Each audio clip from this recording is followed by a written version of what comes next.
non langeneng pamilyat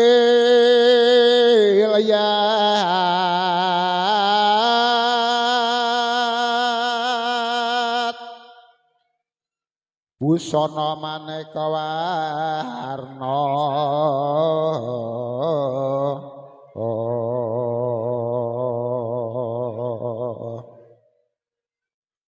ranggeng kencana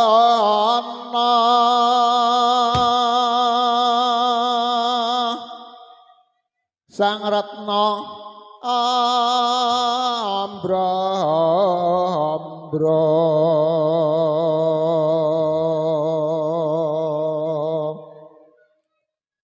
bendera layur kang kumiter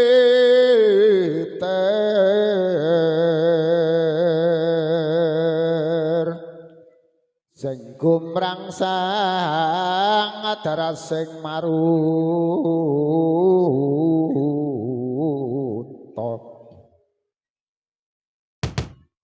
sirna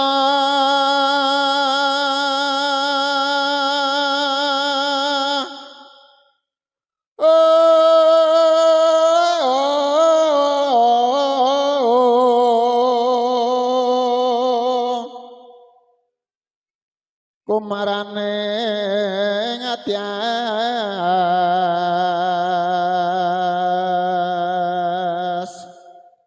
mangtias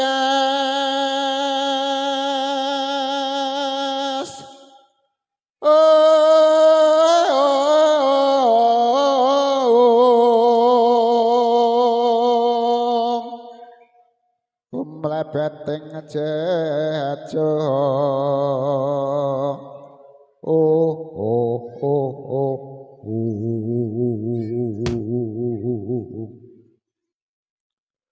Suprasta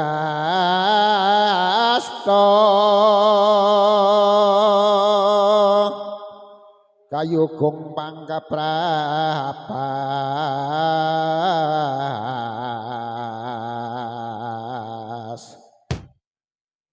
puspita pandraing siti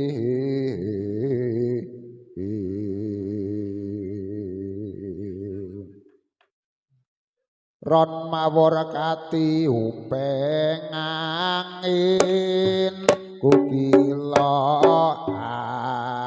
ya sumebar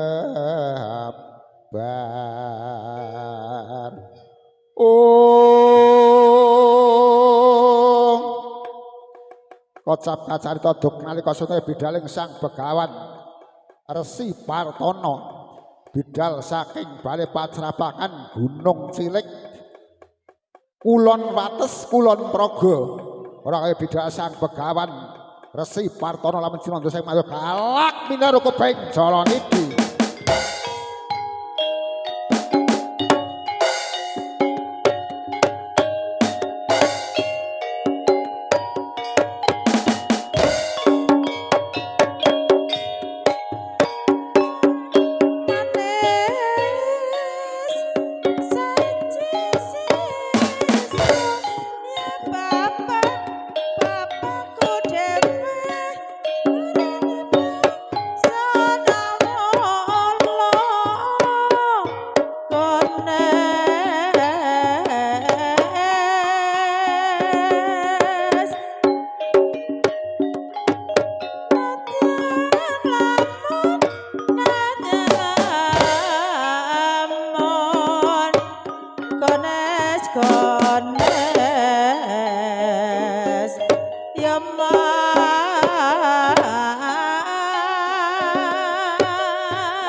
Dadu mandan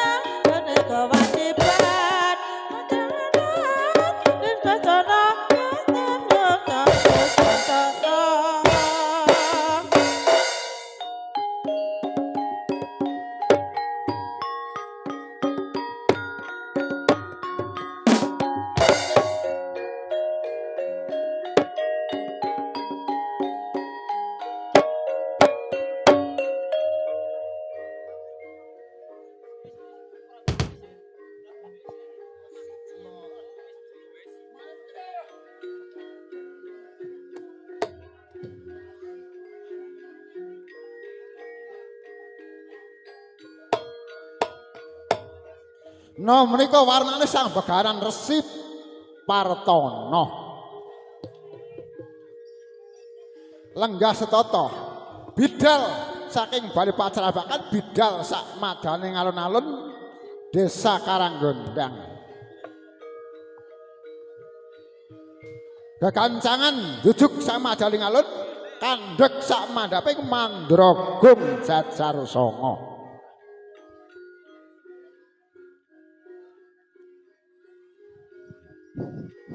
Lenggah setata Sang Begawan Resi Partana. Kekancangan mapan samadaning Mandragung Jajar Sanga. Lenggah setata raga mboten obah mboten ngalisik asta sidakep sijuku juga ngagem babahan Lawang Sanga ngagem juga Kang Slidikara. Mandang petiting langkanging Gunung Mendala mintosih kanugrahaning Jawata murih pikantuk karahayan. Awit ing semu Sang Begawan Resi Partana neja badhe bidalaken sedaya wadya prajurit bidalaken sak madalaning alun-alun. Awit ing pangajab Sang Begawan Resi Partana prajurit bidal sama alun-alun menongsong hari kemerdekaan Indonesia ingkang ngancik ambal warsa 8.1 dupa dipun besmi kekancangan pukusing dupa kaling purba ndul ing antawisipun Sang Begawan Resi Partana bangun kesapuning lebu lanjak dupa sandasing liman agengipun dupa dipun bekta ing sanggar palanggatan lho sanggar pamujan ya sanggar pamelengan dupa dipun besmi padha sanalika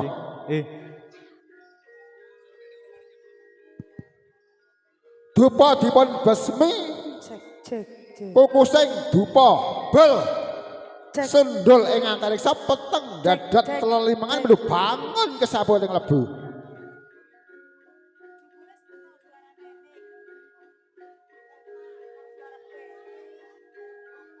sampun pukusing dupa sendul ngantariksa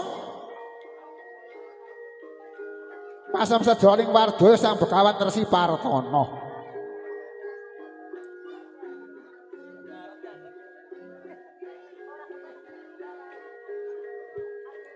Kegancangan nyandak curiga ligan dipun undha sangi bingin ngobongan dupa kaping 3 dipun watek dipun plirit matek aji mantra sampun pun paripurna dipun akan staturaken daya para prajurit minangka kangge sepat kandhelipun para wadya prajurit putrane Sang Begawan Resi Partana. Kekancangan nyandak kumlawe astane nyandak pecut penjalin tinggal lawe wenang kanggo patu-pati. Pecut dipun watek dipun undha sanginggil ngobangan dupa. Dipun watek dipun plirit kaping 3. Sampun paripurna dipun aturaken dumateng Satria pamingit putranipun Sang Begawan Resi Partana. Kekancangan pecut dipun oncang sak madalun-alun pojok sekawan dipun ngolaken kaping 3 jumedar swaraning pecut kada kendeng mungkel samating awang-awang dumlajeng dumadi ing lak gumplang sarampahe padha saneka.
Hut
as